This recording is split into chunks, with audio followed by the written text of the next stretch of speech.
Les droits de l'enfant et violences en milieu scolaire est le thème du séminaire organisé ce mardi 4 avril au Palais Léon-Bas de Libreville par le sous-comité de l'Assemblée nationale pour les droits de l'enfant.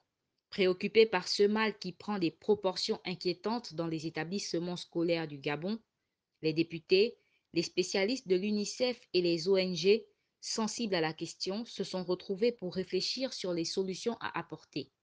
C'est le troisième vice-président de l'Assemblée nationale qui a ouvert les travaux. Distingués invités, mesdames et messieurs, le séminaire auquel vous allez prendre part est digne d'intérêt. Il vous permettra de mieux connaître les droits de l'enfant, de cerner les causes, les conséquences et les solutions préconisées contre les violences en milieu scolaire.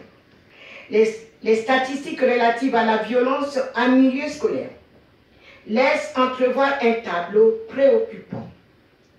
La consommation de la drogue, de l'alcool, la délinquance juvénile, l'utilisation d'armes blanches, voire à feu, les harcèlements multiformes, l'absence d'autorité parentale sur les enfants, et j'en passe, en sont quelques exemples patents. Oui, le moment est venu de trouver des solutions idoines à la question des violences en milieu scolaire. Pour la présidente du sous-comité pour les droits de l'enfant, l'une des solutions à envisager réside dans le vote des lois par les parlementaires et leur application afin de protéger les jeunes apprenants qui ne se sentent plus en sécurité. Mesdames, Messieurs, distingués invités, l'école, en tant que lieu de socialisation, ne peut remplir sa mission si les enfants évoluent dans un environnement marqué par les violences, l'insécurité, dont les manifestations peuvent être aussi bien physiques, morales que psychologiques. C'est pourquoi le vote des lois en faveur de la lutte contre la violence, la maltraitance, le harcèlement en milieu scolaire demeure plus que jamais un impératif pour les parlementaires. C'est tout le sens que nous livrent les dispositions de la Déclaration universelle des droits de l'enfant, notamment en son principe 2, qui dispose que l'enfant doit bénéficier d'une protection spéciale et se voir accorder des possibilités et des facilités par l'effet de la loi et par d'autres moyens, afin d'être en mesure de se développer d'une façon saine et morale sur le plan physique, intellectuel, moral, spirituel et social, dans des conditions de liberté et de dignité.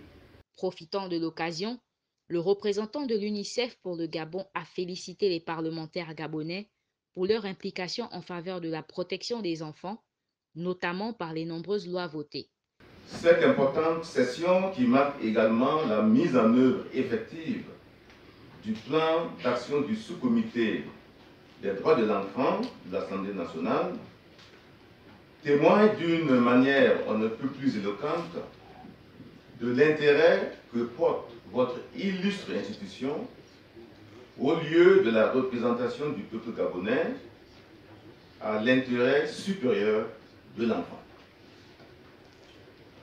Elle vient également auréoler votre engagement résolu et agissant, ainsi que votre rôle prééminent pour la promotion des droits de l'enfant. Vous n'avez eu de cesse de mettre l'enfance au centre de votre action. C'est ainsi que de nombreuses lois qui protègent et garantissent les droits de l'enfant ont déjà été adoptées par le Parlement gabonais. Je voudrais citer quelques exemples, notamment de textes majeurs comme le Code de protection sociale, le Code de l'enfant, les modifications du Code civil relatives à la durée de déclaration de naissance, et j'en passe. Tout ceci contribue de façon extrêmement importante à cette vision que vous avez à l'Assemblée nationale. Rappelons que la violence en milieu scolaire est une problématique qui défraie la chronique au Gabon, avec la recrudescence des violences physiques, des agressions à l'arme blanche, le harcèlement sexuel dans plusieurs établissements scolaires du pays.